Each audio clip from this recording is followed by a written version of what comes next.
All right, my friends, welcome once again to the next episode here, the Red Delta Project podcast and live feed Q&A, simplifying fitness by taking a fundamental approach to diet and exercise to help you be fit and live free. I'm Matt Schifferly as always, and this week's episode is sponsored by the entirety of the RDP library and all the other resources I'm going to be mentioning potentially in today's episode to make fitness a lot simpler, easier, something you could do at home, grind style calisthenics equipment like my favorite NOSC suspension equipment, isometrics equipment, all these resources down below in the link in the description.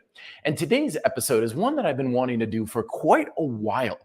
And it was kind of inspired by an event that happened quite a long time ago, probably a couple of years ago, where I was sitting around the table with some friends and stuff. And one of them, she turns to me and she's like, "I don't get it." And I was like, "What do you don't get?" And she's like, "Why in the world do guys think that having big biceps is like sexually attractive? Like, I don't like that. Like, lots of women don't like that." It's like, yeah, I've certainly have had that experience myself. I mean, ever since I started doing push-ups in my bedroom as a teenager, I certainly learned very, very quickly from a lot of the friends that I kept in my social circle. And my sister was very popular. She had a lot of friends coming over to the house. And I almost never got a positive reinforcement of, "Boy, Matt, you sure as hell would look great if you had more muscle on your frame." No, if anything else, I was met with disdain. It's like, "Oh God, you're all getting all muscly and gross. And oh, I can see your abs. That's just disgusting." And all this sorts of thing. And so when I was having that conversation with my friend, I was used to this by now. And I was like, well, one, some women and sometimes guys, they like that. It's kind of like just their thing, so to speak. Like some people like big fancy jewelry. Some people don't. It's different strokes for different folks. But I told her, it's like, "Oh, believe me, I'm not building my biceps to look good naked." Like I gave up on that dream a long time ago. Like I do it just because it makes me feel good. And I learned very quickly that if I'm not augmenting how my body looks, feels, and performs for me, I'm never going to be motivated to do it, because at the end of the day, the number one fan and beneficiary of your habits is you. And if your fitness habits are not making you happy, it doesn't matter how everyone else thinks about it. It's all about what makes you feel good.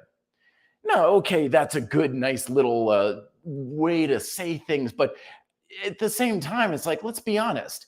This whole fitness thing, we do kind of have, at least in the back of our minds, it's like, wouldn't it be great if I looked and felt and presented a better version of myself for other people? Not even for like dating prospects and stuff, but just more of a command of respect, right? Of our peers at work and in social circles and stuff. And this is somewhat of a new concept, but at the same time, we all kind of want this. Since we've climbed out of the primordial ooze, human beings have been wanting to do things that elevate their social status in presumably the eyes of those around us. And this has long been something that is about, looking good with good clothing on, social status, social connections, having resources like money and land and things like that. And to a large degree, physical attractiveness has been always in the forefront of what makes one person seem more valuable in the social hierarchy. But it's a relatively new concept of using diet and exercise to help accomplish that. I talk about this a little bit more in depth in my first book, Fitness Independence, what I call the bodybuilding revolution. Because for most of human history, diet and exercise was not so much about looking good naked, about augmenting the aesthetic appeal of the human body. And if you look back on old magazines and periodicals and ways that we were approaching diet and exercise back in the day, a lot of it was health, performance. You look at old bodybuilding magazines, and it was things like run a faster mile, improve your performance in basketball, how to break chains on your chest, all about performing well and doing well and live to be 100 and all these sorts of things. But in the 50s, the 60s, particularly the 70s and 80s, there was this massive shift in our fitness culture that I call the bodybuilding revolution, because it was largely led by bodybuilding. Ben and Joe Weider were big, huge proponents of this. Let me see, I got a book here This is one of my most prized possessions in my library, Brothers of Iron by Ben and Joe Weider. And I love this thing because I actually did a job for the CEO of Weider.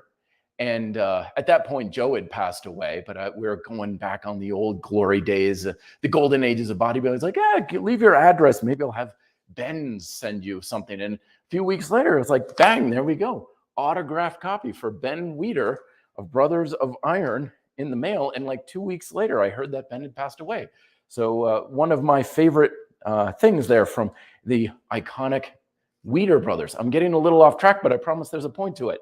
The point is that up until relatively recently, the idea of using fitness to augment the aesthetic appeal of the human body was kind of a fringe thing.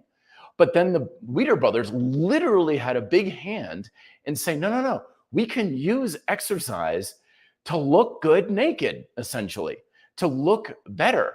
And at the time, that was a really weird, radical idea. And they got a lot of flack for it because up until that point, it was about health and fitness. You go into fitness competitions. Arthur Jones of York Barbell, who was like the King Elvis of fitness at the time, would have like not so much bodybuilding competitions, but fitness competitions, where it was about how much can you lift and athletics and acrobatics and performance and everything. And at the very end, they would do a few poses and be like, who's got the best looking body, kind of as like a little afterthought. And what the Weider brothers did was literally say, we're going to have contests where participants are judged solely on aesthetic appeal, how their body looks, how they're presenting the appearance of their body with posing routines and things like that. That was huge and revolutionary.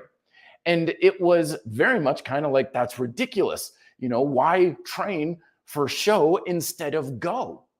And while there are still, and I used to be one such person where I was like, it's ridiculous to train for aesthetics. It's ridiculous to try to train to look better with your shirt off and everything. It's all about functional fitness. It's about looking good as you're riding past someone on a mountain bike. It's all about kicking serious butt on the field. It's shallow and narcissistic to try to train and eat well and everything for the sake of aesthetic augmentation. But what I realized over time is that the reason why the bodybuilding revolution took off so well is because most people don't care about how fast they can run a mile. Most people have no need to deadlift a lot of weight. Why? It's like, dude, I'm an accountant. I sit at a desk all day. Okay, it's cool if I can do 20 pull-ups, but there's no practical reason for me to. It's like having a luxury sports car. It looks cool, but why? I'm not going to the track and racing it. So from a functional practicality standpoint, for many people, fitness doesn't really make a whole lot of sense beyond achieving a certain level of just well-being and health. And you don't need to do that much in order to achieve that. But everybody wants to feel attractive.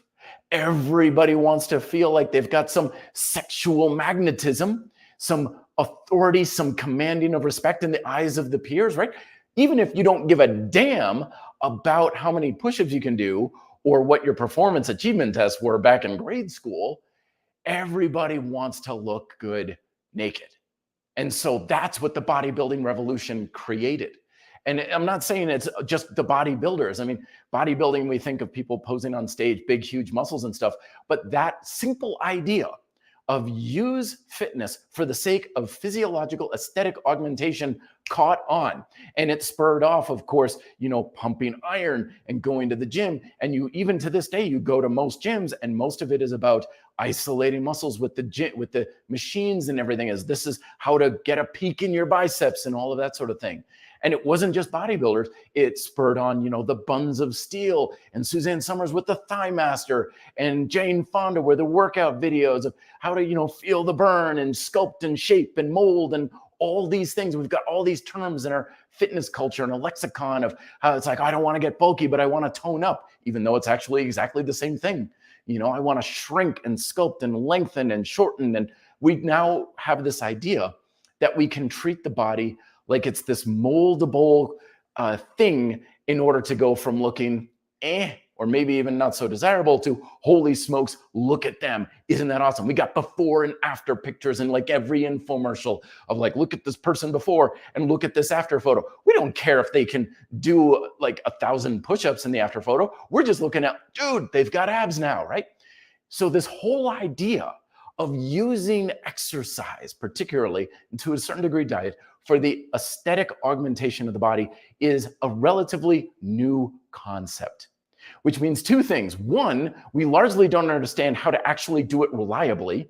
And two, we often go about doing it in such a way that it actually is detrimental and can in many ways be unattractive and unappealing. Let me give you another story to give you before we jump into questions. I remember the very first time I saw a professional bodybuilder in the flesh. And it wasn't on stage or in a gym or anything. It was, funny enough, at a state fair, which is where you usually see all the interesting people watching, right?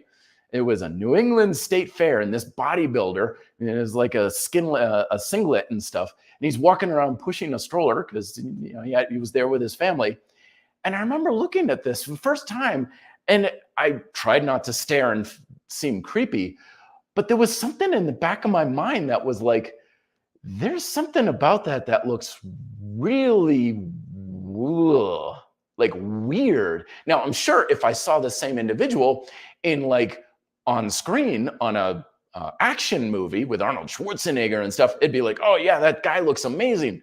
But they're just, eating a candy apple at the state fair and everything. And it was like, there's something about that looks wow.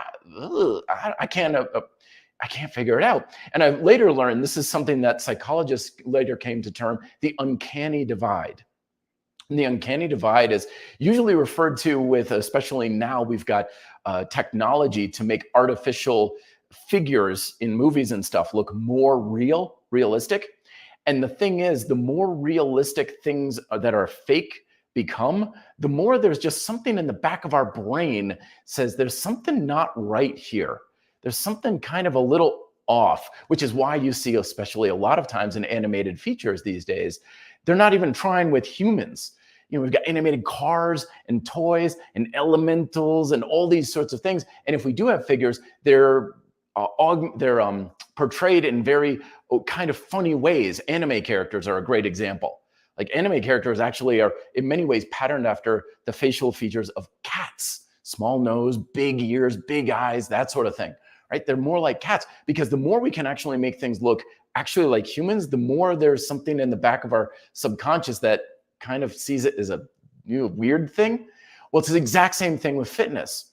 When we get closer and closer to our quote ideals of what we think is the most attractive, the more there's this unsettling feeling that can be met with that sort of thing.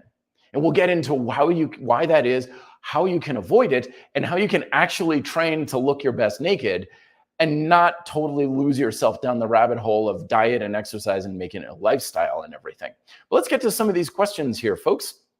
Cristobal coming on saying, hey, Matt, good to see you again. I just started to do overcoming isometrics at home with a DIY iso chain that I made. Congratulations. Convening with dynamic movements, and man, I am sore AF. Yes, of course. Remember though, folks, that soreness is a sign of a novel stimulus. You don't get results from getting sore because you get sore from just doing something kind of different, new. Now, that doesn't mean it's a bad thing, but it does mean that it's not necessarily moving you in a better thing from before. It just means you did something new. You get results from an effective stimulus. But do take it as a sign that you've subjected your body to do something new and a little interesting, and that can be something of you're heading in the right direction. But don't take too much from soreness. I know you're not there, Cristobal. I know that's not what you were talking about, but I just wanted to mention that. Congrats on your success with the new DIY iso chain. Well done.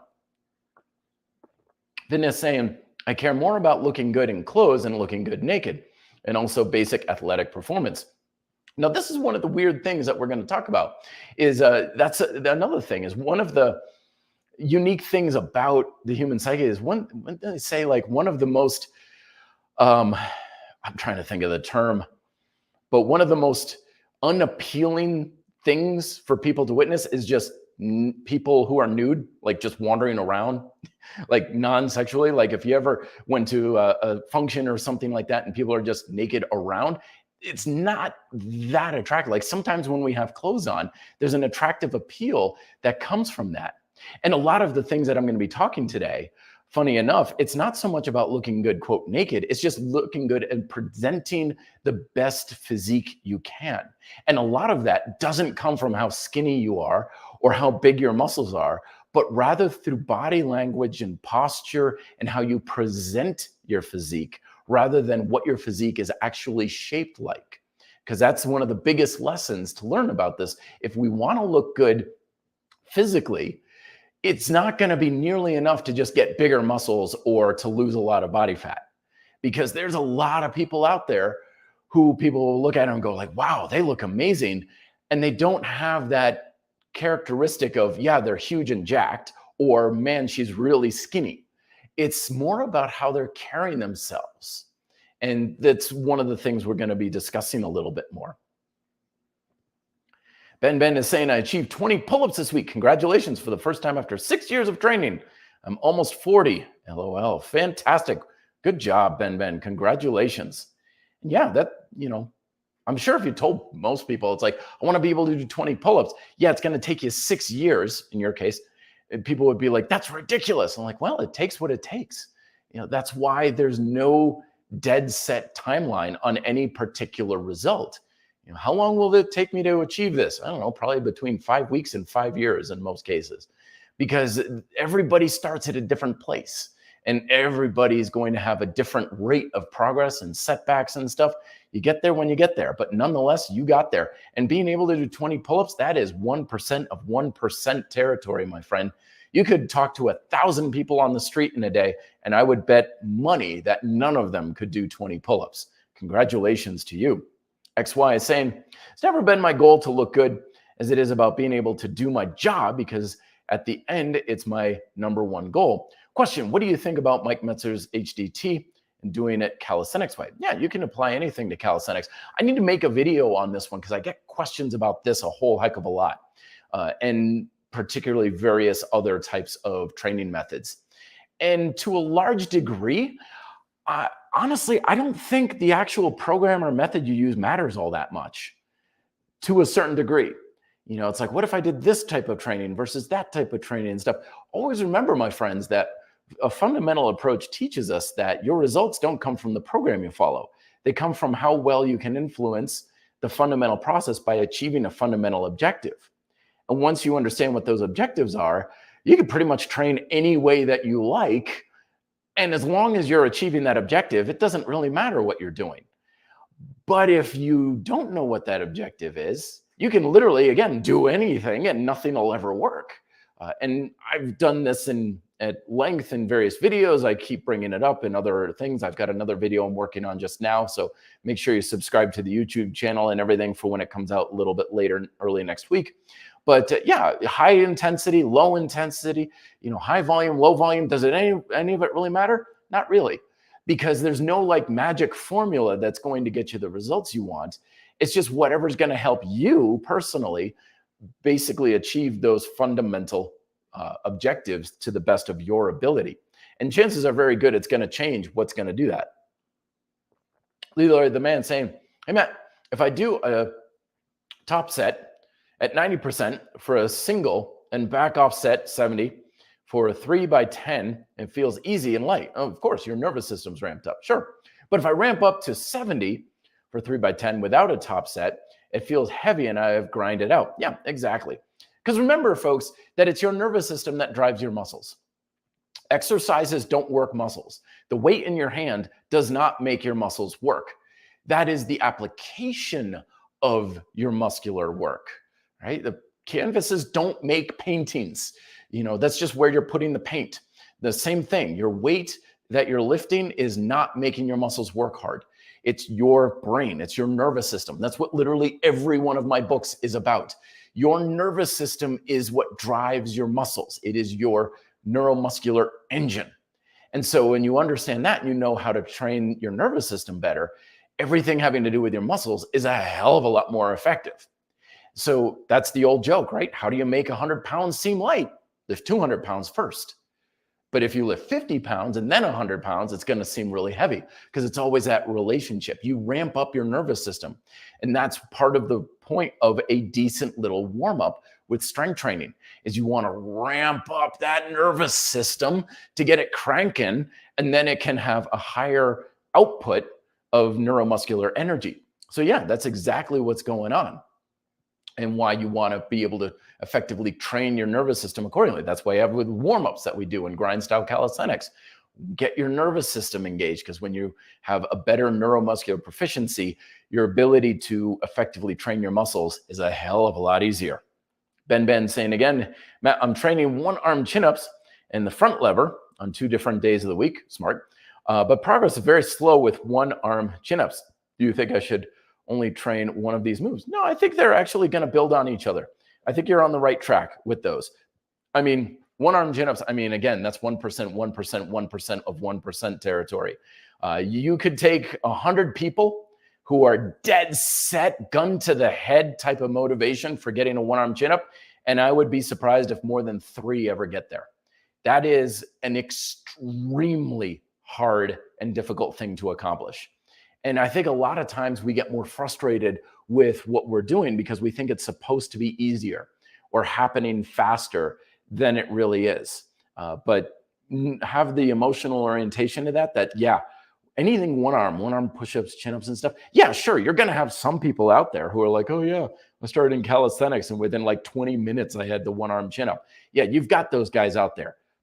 I'm not one of them. Chances are you're not either. So they're a bad example to follow. This is why, elite athletes are really bad role models in fitness, because they've got the circumstances and the genetics and everything that for whatever reason, it's been a lot easier for them to achieve a high level of result or performance, which means that they're not going to be very good examples to follow for the average Joe Schmo.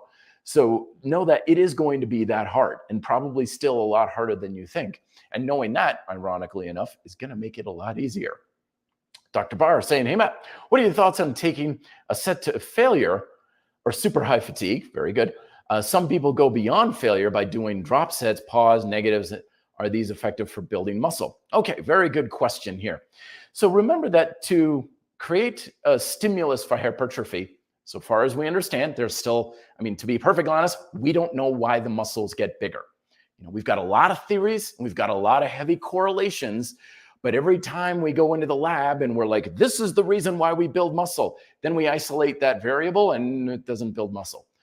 So we're still like, I don't know why muscle gets built to a large degree, but there's a lot of correlation. And one of the heaviest things we have correlation is just pushing the muscle to a very high state of fatigue. Now, we use this word failure a lot, when in reality, failure is extremely subjective. It technically doesn't mean anything that's happening in the muscle itself, because fundamentally, all muscle failure or lifting to failure means is you can no longer produce a certain level of muscular tension. Okay, so if I'm lifting 20 pounds curls and suddenly I can't lift it, all that means is that my muscle is no longer able to produce enough tension to lift 20 pounds. So the quote beyond failure means, well, it can't produce that much tension, but let me change my technique. Let me change the strategy. Let me change the weight, because I can't produce 20 pounds worth of tension, but I can produce 15 pounds of tension. Okay, now I can keep going. So all you did was you changed that point of failure. That's what you did. That's quote beyond failure. Failure doesn't mean you can't do something anymore. It just means that you haven't been able to produce that much tension. If you rest with pause rest training, that'll give you the ability to do it as well.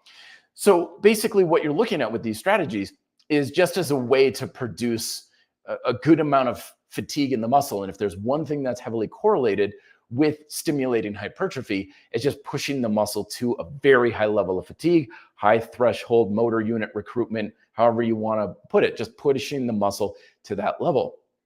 And so do you need it? No. A lot of the research out there suggests that it may not even be all that beneficial, because right now it's kind of looking like as long as you hit that threshold where the muscle is kind of going, uncle, I'm begging for mercy, doing more work beyond that may not do much. It's kind of like squeezing the trigger on a gun.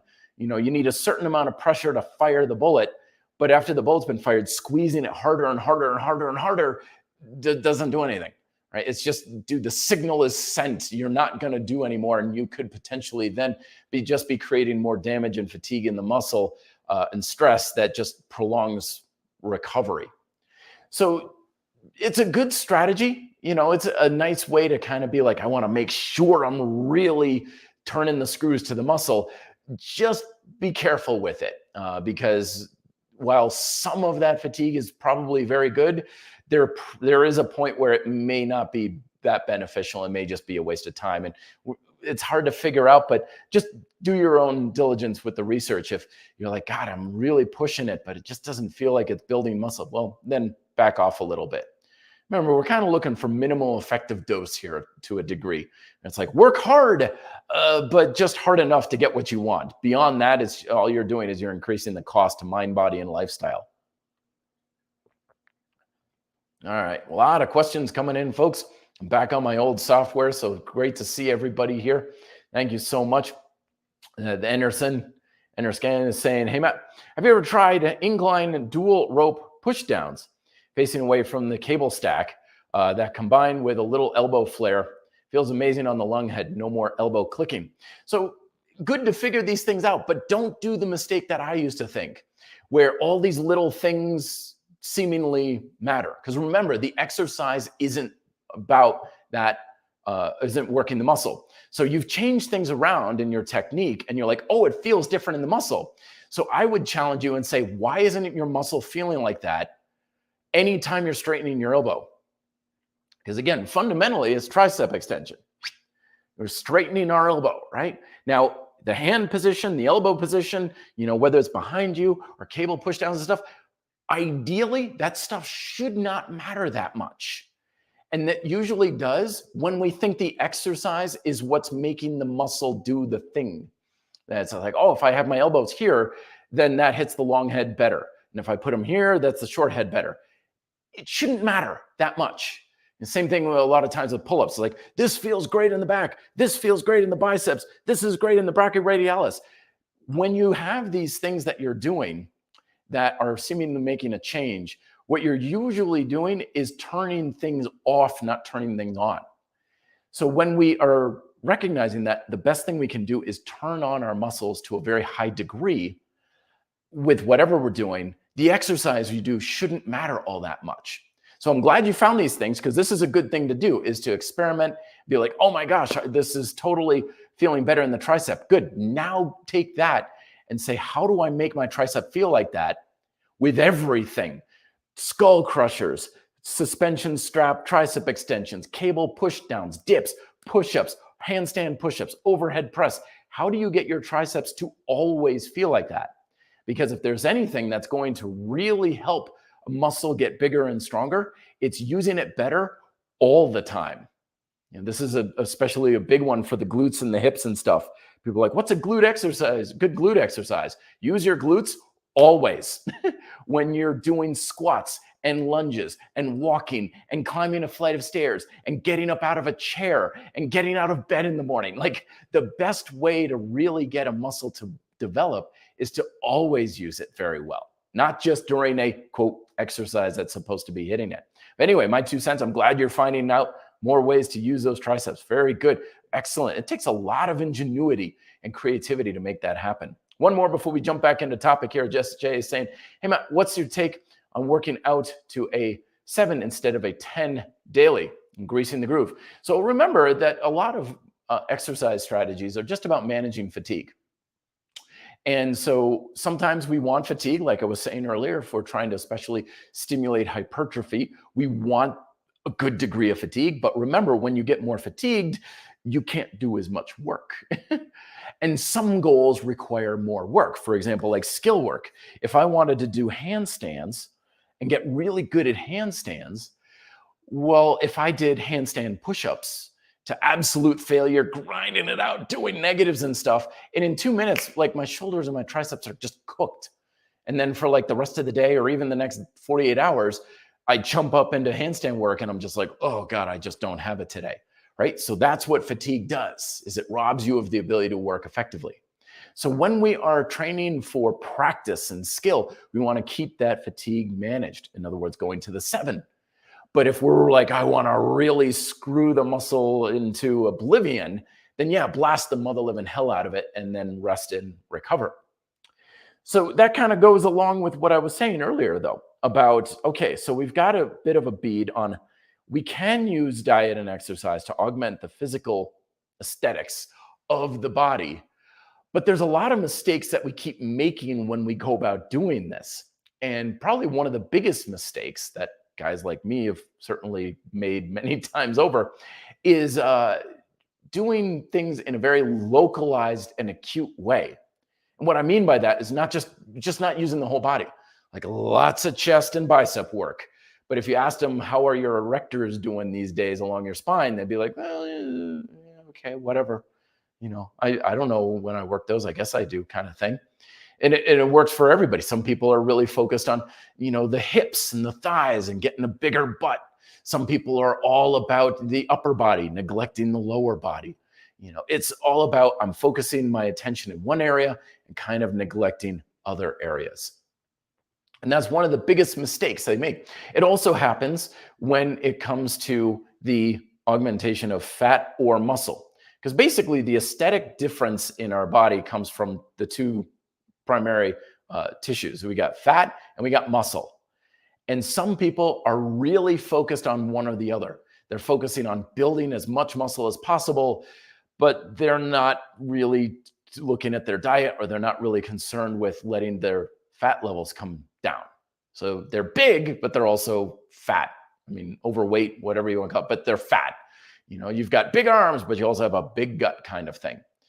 And then some people, they go the other way. They're like, I want to get as lean as possible. Lean, lean, lean, lean, lean, lean, lean. I'm always trying to lose fat, get leaner, leaner, leaner. It's like, yeah, but your musculature is just kind of there. A lot of times that's where we get the skinny fat thing, where people are like, I'm trying to get leaner, leaner, leaner, leaner. It's like you have no muscle on your frame there. You're still very small muscle. So any amount of fat you have is going to feel big just by comparison. So we want to make sure we're addressing fat and muscle, and we want to make sure we're addressing a complete holistic approach to the entire body. Because if we don't, we are committing one of the aesthetic sin active things we can do as human beings. This isn't just an aesthetic thing. This is also in our behaviors, our habits and patterns and stuff. But the phrase is try hard. And some people will look at someone who shows up in like a flashy chrome Lamborghini with spinner wheels and everything. It's like, oh, that's definitely try hard. It's something that we pick up on it, where it looks like somebody is trying hard to be impressive, trying hard to get attention, trying hard to overcompensate shortcomings and stuff like that. Meanwhile, the opposite of that is to have kind of a je ne sais quoi, as some people will refer to it, as they're really, really strong and they're powerful and stuff, but it doesn't look like they're trying at it. They're successful in their health and fitness. They're successful in their dress and their business and how they do it, but it doesn't look like they're trying hard. And this is very heavily correlated again with the whole neediness and desperation kind of thing. Human beings can smell desperation a mile away. You come up with someone who's trying to make a sale comes up to you at a conference, and you can just smell the neediness and the desperation to make a sale, and it just repels people. So when we are augmenting our body, we want to have kind of that holistic approach of a little bit of everything, instead of thinking, oh, I'll look better if I have chiseled abs, or I'll look better if I'm really, really skinny or lean, or I'll look better if I have really, really big biceps or something. Yeah, maybe that might help. But if you're neglecting the other areas, that's where that whole try hard thing comes into play. But when we take more of a holistic approach and get a little bit of everything that we're trying to improve and augment a little bit more of a holistic, that has that type of, I'm not trying hard, I'm just, Captain America. I'm just badass. I'm just awesome at this sort of thing. And it doesn't have that desperation associated with it. More questions here. Ray Allinger is saying, hey, Matt, just listen to a podcast on Zone 2 cardio. This expert was recommending 300, 400 minutes of zone 2 cardio for metabolic health. I had to go back and listen to some of your cardio advice. I used to do a lot of like heart rate training and stuff like that myself. And it really conflicted with my whole thing about being a bike racer too. Because when you're a mountain bike racer, especially for the types of races that I was doing for 20Ks, it's literally like, okay, here's the start line and there's the finish line. And I want you to go from A to B as fast as your body can possibly go. I want you going so hard that you feel like you're going to vomit up blood the entire way. Go kind of thing. And then I would go and do bike races and it would be like, you're outside of your heart rate zone. And I'm like, if I'm in that proper zone, I'm going to get passed. Like I'm not going to do very well as a bike racer. So here's my take on things. And I know I'm probably overgeneralizing things and stuff like that, but it's kind of like telling someone who wants to get bigger and stronger, lift lightweight and don't take it to failure kind of thing. And I kind of get the idea if you're like working on technique and stuff. I know Dan John's got his Easy Strength book, which is awesome and it's fantastic. But at the end of the day, we've got to push it. And when it comes to burning, well, first off, a lot of people, especially with different cardio zones and stuff, they get way too caught up in it with substrate use. Like, am I burning carbs or am I burning fat and all these sorts of things? To that, I say, don't worry about it. Just burn the damn stuff. I don't give a damn what I'm burning. If I'm burning almost entirely carbs, great. That's awesome for weight. It's awesome for health. It's awesome for your metabolic function. It's awesome for everything. If I'm burning primarily fat instead of carbs, great. It's awesome for health. It's awesome for weight. It's awesome for metabolic. Just burn. Just go burn. And it's the same thing with weight training too. You've got time and you've got intensity. If you're going for a longer period of time, you're going to have to be at a lower intensity. But at the same time, if you want to go for higher intensity, fine, wonderful. Just know that you can't go as long. Again, those bike races, they were an hour long. As far as bike races go, that's really short. That's really short. I used to do other bike races that would literally take all day. There are people out there who do 24-hour bike races. You're not going at that intensity for those sorts of things. So the bottom line I just wanted to impart on this is, yeah, definitely play around with these things. You may find that going in certain zones helps you recover better. You may find that certain zones makes your joints feel better, or you're not exhausted as well. Definitely there can be benefit to stuff. But saying that there is one particular level of intensity or duration you should be training at with anything as a best or optimal way is just flat out wrong. Because with strength training, with cardio, with everything, we have ranges of intensity and duration for good reason. And again, coming back to a holistic approach when it comes to aesthetic augmentation, but also health and performance, we're better off having a range. Go hard, really hard sometimes, like in a bike race. Go real nice and easy too. Take a gentle stroll on the beach, and don't even get your heart rate up and walk for 10 miles. It's good for you. And everywhere in between, we have a great range of ability with our body. And if anything's going to screw us over, it's probably going within a narrow range of this is how hard you should be working, and never harder or never easier. If anything's going to hurt you, it's probably that type of perspective.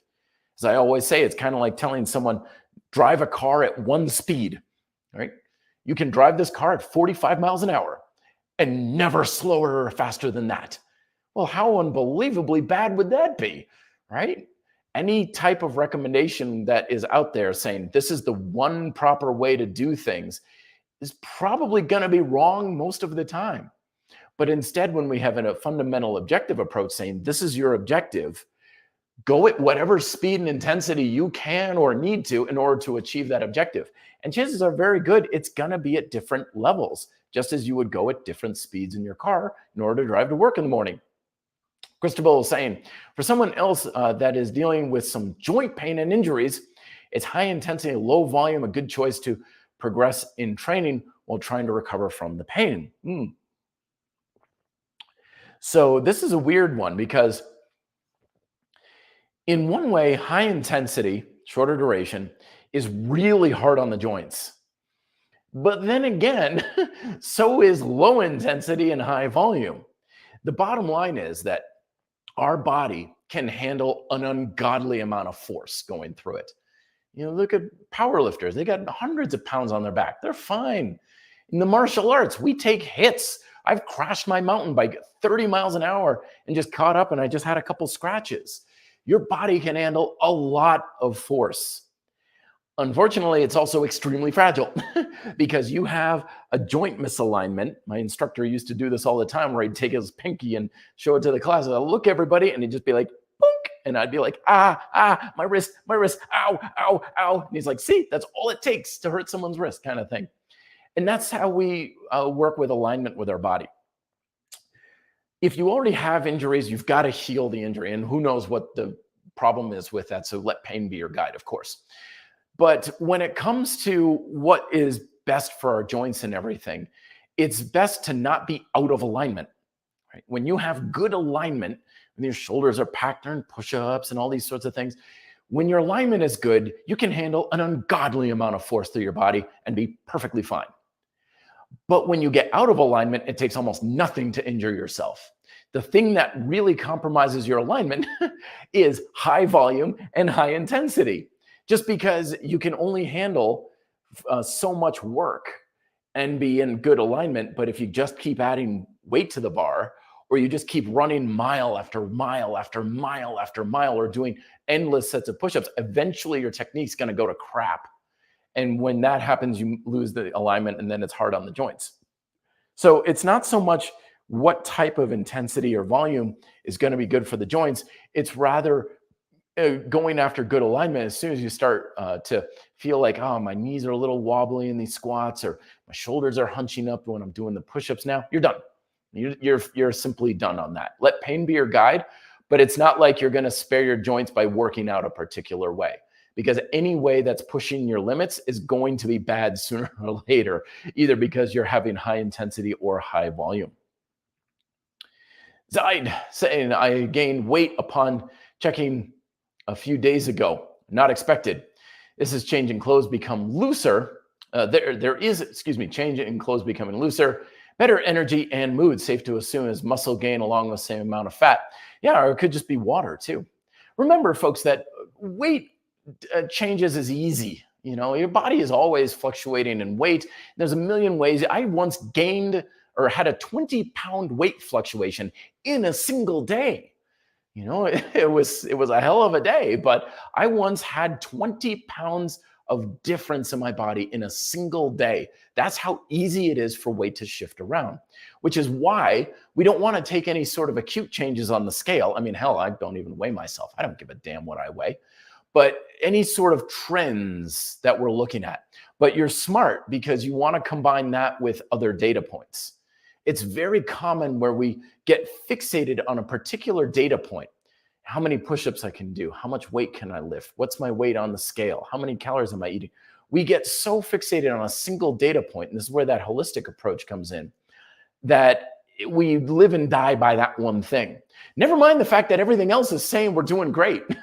This happens all the time with clients. They're like, the scale's not going down. I'm a complete failure. Well, how's your workouts going? Oh, I feel amazing. How's the clothes fitting? Great. Oh, what is it? What's looking back on you in the mirror? I'm like, oh, I feel like I look a lot better. And, my friends say I look awesome and stuff, and I could see it in my face. But, that one thing is really ruining my day. It's like, okay, let me pose it to you this way. Let's say your workouts suck. You look like crap. You feel like crap. Everything is getting tighter and your belly is bigger, but the scale's going down. Would you call that a success? We got to put these things into perspective. You want multiple data points telling you what is going on.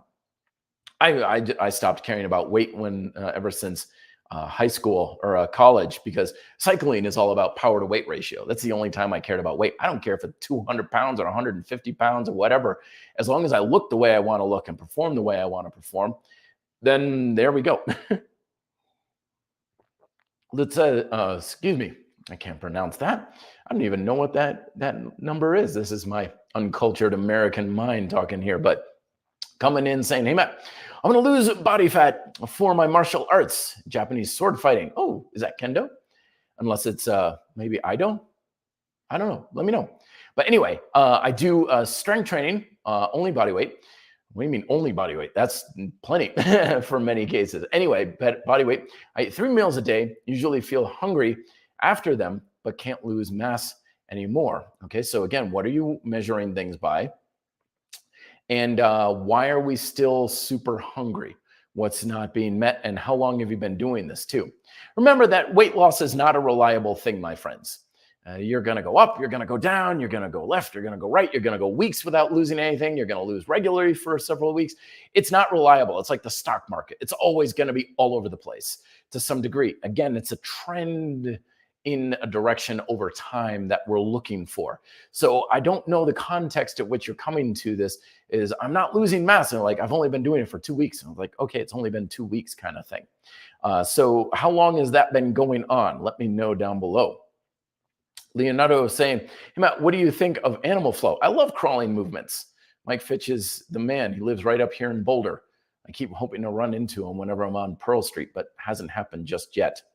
But it's something that, crawling is great. It's a wonderful type of discipline. Christabel is saying pause reps are a good idea to improve technique with dynamic exercises, pull-ups, squats, dips. Absolutely. It's always something to think about, like, where are you pausing? How long are you pausing? That sort of thing. But anything that allows you to gain more of a sense of control will help with technique. Maxo is saying, hey, Matt, I'm a 17-year-old male and I'm at 165. Very good. I'm pretty swole. And I wonder if I do cut, will I look bigger and more vascular and aesthetic? I don't know. Well, it's hard too. It's 17. That's such a weird age. We humans are so weird in their teenage years. Some of us still look like we're little kids at 17. Some of us look like we should be playing in the NFL. So teenage years is so unusual. But yeah, that's the thing about getting leaner is you look more muscular, you look bigger. It's amazing how many people are like, oh my gosh, this bodybuilder looks huge on stage. And it's like, that's the smallest I've ever been, because their muscular relief was showing. So again, kind of getting back to our aesthetic augmentation, again, there's a lot of things out there. It's like I'm getting bigger or smaller or shredded and all blah, blah, blah, blah, blah, blah. At the end of the day, everybody's doing the same thing. Less fat, more muscle. I don't care if you want to tone up, you want to bulk up, you want to shred, you're trying to do this or that, and all these different things. We think they're different. They're not. Everybody's playing the same game. Less fat, more muscle. So when it comes to the aesthetic differentiation of the body, it's like, I want to look better with my shirt off. Less fat, more muscle. And it depends entirely on what you have. Some people, they're pretty lean already. And it's like, well, I'm pretty lean. So do I lose a lot of fat? Well, if you lose much more fat, it's probably not going to make that much difference. So it's probably more of a muscular thing at that point. Same thing on the other end. Dude's like been lifting super heavy and is like built like a gorilla, but he's still pretty soft and doughy everywhere. And it's like, I just need to get bigger. No, dude, you're probably good in the muscular department. Now it's time about losing body fat. And most of us are a combination of the two if we're trying to have different appearance with our body. But take a look, an honest look-see at your composition. If you've got pretty low fat to begin with and low muscle, adding muscle is going to be the best thing to make a visual difference, because it's not going to make that much difference if you lose some body fat. But if you're on the opposite end of the spectrum, it's the body fat sort of things. Yeah. Good question here, but seems a little weird on the surface here. Emma K is saying, hey, Matt, how do I know I am fatigued? Well, if you're asking, you're not. It's kind of like saying, how do I know if I'm engaging a muscle? It's a very obvious sort of thing. But it depends, again, on what kind of fatigue. Mental fatigue, systematic fatigue throughout the body. Like if I go out and ride my mountain bike for 8 hours, I'm going to have a different kind of fatigue than if I just went and did a bunch of pull-ups. Very different type. But if you're talking about overall fatigue and stuff, that's a chronic persistent thing. And if you're thinking to yourself, I just feel kind of tired and fatigued all the time, like I should have more energy, chances are you are. And funny enough, the episode originally for today was about how to have better energy, bolster up energy. But I'm going to do that next week because I've been wanting to do this one forever and I just keep putting it on the back burner. So next week, I'm going to be talking about fatigue, chronic fatigue, and basically getting your energy level up, because I don't know why, but it seems to be a persistent problem with a lot of people these days, where people are just, oh God, I'm always so tired. I'm always so fatigued. That's a very big problem because whatever you're trying to accomplish in your health and fitness goals, it is way harder when you've got chronic elevated fatigue. But it's also a lot easier when you have more energy. Joseph Bello, it's good to see you. Saying, hey, Matt, when you talk about using a heavy load on your muscles, are you talking about isometrics or calisthenics or adding weight to exercises? Anything, any type of resistance. So remember, we've got weight, resistance, and tension. 3 things that are different and separate, but correlated. Okay, so the weight in your hand has a pull down to gravity. That's how physics works, right? Now, is that resistance? No, because you can adjust the resistance too by your technique. If you change your body position and stuff, you're changing the resistance on the muscle. And then the tension is the actual contractile force of the muscle, and that is controlled by your nervous system. The weight correlated to resistance and weight, or isometrics, or however, it doesn't matter why it's there. It doesn't matter what's causing the resistance or what's causing the need. All that does is necessitates a given level of tension in the muscle. And that's all that is. That's all that the weight does, or the band, or the isometrics, or whatever, is it necessitates a given level of tension. When I use my isomax and I program the load function and say beep when I hit 300 pounds or whatever, I'm literally saying to my muscles, okay, you need to produce enough tension to pull on that handle until it registers 300 pounds. That's all it does. That's all weight does. That's all resistance does, is it necessitates a given level of tension in the muscle. The ability to have the tension, that's on you. That's your nervous system. Weights don't work your muscle. You use your muscles to apply force to the weights. Fitness coming back on saying, hey, Matt, my chest insertions are not conventionally attractive. The closest distance from my pecs is 3 inches. What would be the advice for aesthetics in this situation? Embrace it, man. Nothing you can really do about it. But I guarantee you there's probably, guys out there, it's like, oh, it's too narrow. I wish it was wider apart. Don't get too caught up in an ideal. So if there's one thing that I've learned about an aesthetic appeal of one's physique over time, is that it's not about molding into what you think it's supposed to be. It's about having your body develop to the best level that you can bring to the table in your own unique way. To this day, Bruce Lee is lauded as having one of the most aesthetically appealing and amazing physiques at all time. The guy was 135 pounds soaking wet. He was not a big muscular guy. And yet to this day, people are like, oh, dude, I saw Bruce Lee in Enter the Dragon. Oh, man, his physique was insane, right? Because he looked the best he could for Bruce Lee, right? Can I look like Bruce Lee? Not a chance in hell. But if I have a holistic approach and I'm developing my body in a balanced way, and I have a decent amount of muscle and keep my body fat levels low and stuff, I'm going to have my best aesthetic physique, and it's going to look the best for me, the best Matt Schifferly physique. So don't try to conform to a mold or an ideal, because one, that ideal is complete science fiction. Nobody actually has an ideal, right? They only know that looks damn good. But nobody will ever point to a body and say that looks amazing because it looks like this other person's body. They're always going to look and be like, they've got an amazing physique because it's unique to them. It fits their body type. It fits their lifestyle. It's something that they have developed in a holistic approach. The more we try to make our body fit some sort of ideal or a mold that we think is this perception of an optimal way that we think is going to be the best, the more we get back into that whole try hard approach, and it looks fake and it looks weird and it goes into that uncanny valley, and people are like, I don't know, dude, it's just something's not right. Embrace your physique. So you got 3 inches or whatever of separation between your chest. Great, awesome, wonderful. You know how many guys would kill for that? Because what that means is it's going to take very little development in your chest to have that notch, that valley running between your pectorals, which I've heard from some people like, oh, that's so amazing. You see that line right between the chest, right? That means that's easier for you to achieve. So whatever we've got as far as our physique, it's like, well, my biceps are shaped this way, or my pectorals are this way, or my calves look that way and stuff. Embrace it. Because one, you can't do a damn thing about it. You know, you can make your muscles bigger or you can make them smaller, but you can't change their shapes and their insertion points and stuff. But I promise you that when we develop our physique and we're comfortable with it in its own uniqueness, that's when it really starts to have that less try hard and that je ne sais quoi appeal to it. He comes back on something saying something Elaine Norton said was that anyone who thinks that leaving one rep in the tank is an easy set is an individual who trains is not an individual trained hard. And this is something that is often just off on perspective. This is why I always talk about failure being more subjective than anything, you know, because I've had people, they're like, I left a rep in the tank. And then I'm like, okay, give me an all out rep. And they get like 6 more than before. You didn't leave a rep in the tank. You left like 5 kind of thing.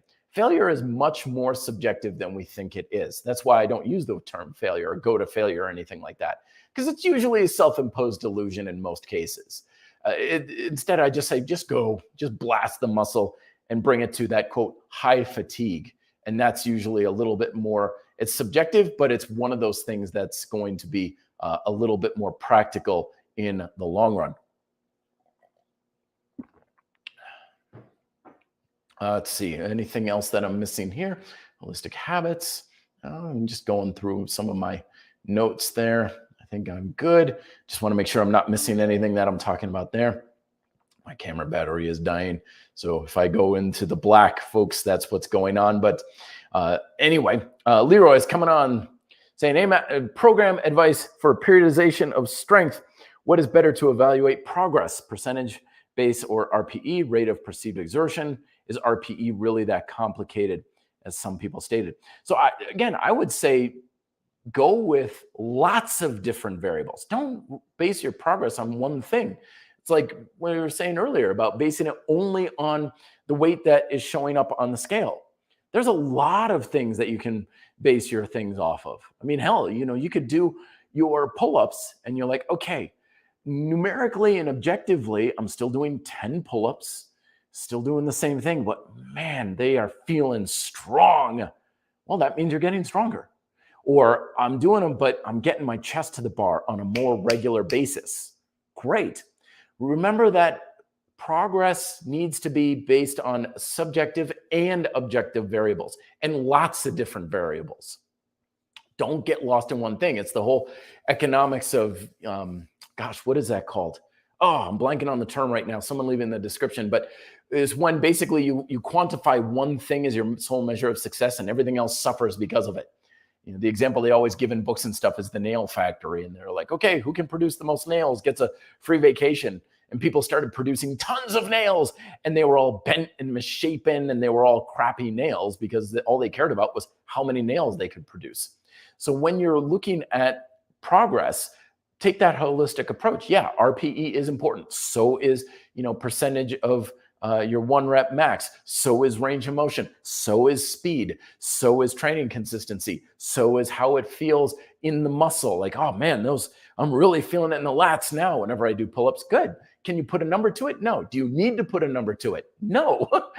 It's like I was saying, if you're asking, how do I know if my lats are working? If you're asking, they're not, or they're not working really all that hard. Paul Bruce, it's good to see you, Paul. Great to have you back on here. Hey, Swami Matt, let's get philosophical. Yes, let's. If muscle work is simply based around time and tension, what is the justification for using repetitions instead of always using isometrics? Very good. And who says they're even different? Okay, the repetition, think about it this way. Repetitions as a quantifiable metric for strength training, whoever came up with that idea, of course it's not, that hard to come up with, it's a stroke of genius. Repetitions. Because think about it this way. You've got time, how long you're doing something, and you've got tension in the muscle. Time under tension is really time and tension, because those are 2 fundamental variables with all forms of strength training, regardless of the method you're using. You got time and you got tension. The more you have of one, the less you have of the other, and vice versa. Now, when we have a repetition in a single number, you are giving a recommendation of both. Okay, you can have a quantifiable, to some degree, metric of time and tension with one number, which is amazing when you think about it. Because if I said, okay, you're going to do uh, barbell bicep curls, let's just say, okay, for 10 reps, what I mean by that is you're going to be doing barbell bicep curls with a level of resistance or amount of weight that conveys a certain level of resistance, which correlates to how much tension is in the muscle, that you can do it roughly 10 times. You might get it 9, you might get it 10, 11, 12, somewhere around there. When someone says do it for 10 reps, they're usually not saying do something so light you could lift it 100 times, but only do it 10 times. No, they're saying use enough tension in the muscle that you could do it roughly 10 times. And what that also means is you're going to take the amount of time that it takes to do 10 reps. If I said do 20, that's twice the amount of time and half the tension. So repetition is an amazingly genius quantifiable metric for strength training because of that, because it measures roughly time and tension with one number. Now with isometrics, it's the same thing. It's the same thing. Of course, we don't have the quantification unless we're using like a bull worker or an iso chain or isomax, but it's the same thing as we've got time and tension. And we can ballpark this, you can feel tension for sure in the muscles. It's something that we can put a number to. It helps to put a number to it, but sometimes we can feel it too. If you squeeze your fist and squeeze it harder, you're squeezing it harder just because of how it feels. And that's certainly something we can apply to isometrics. But with like the isomax and stuff, it certainly does help to have that quantification as well. So that's why repetitions, or when we're using time, it's the same thing. Time and repetitions with isometrics and dynamic stuff is largely the same thing because it both refers to amount of time you're doing something. But when we're using repetition, and with the isomax, we got to use like how much weight you've got on the load factor, of course.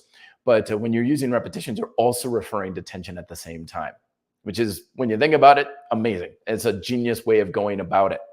So, all right, folks, my batteries are dying here. Still working out some of the hardware and software kinks here a little bit. But I thank you very much for your patience. Thanks, everybody, for coming on in with your questions. Very good. I do sincerely appreciate it. Again, the link down below to all RDP resources and my email and my podcast and videos and my Amazon, everything down below in the description. If you want to explore things further or get in touch with me, that's the way to do it. And we will talk next week, where I promise I will have that episode on how to just bolster up your energy level like crazy and make everything in fitness and life a whole heck of a lot easier. I will talk to you then, folks. Till then, be fit and live free.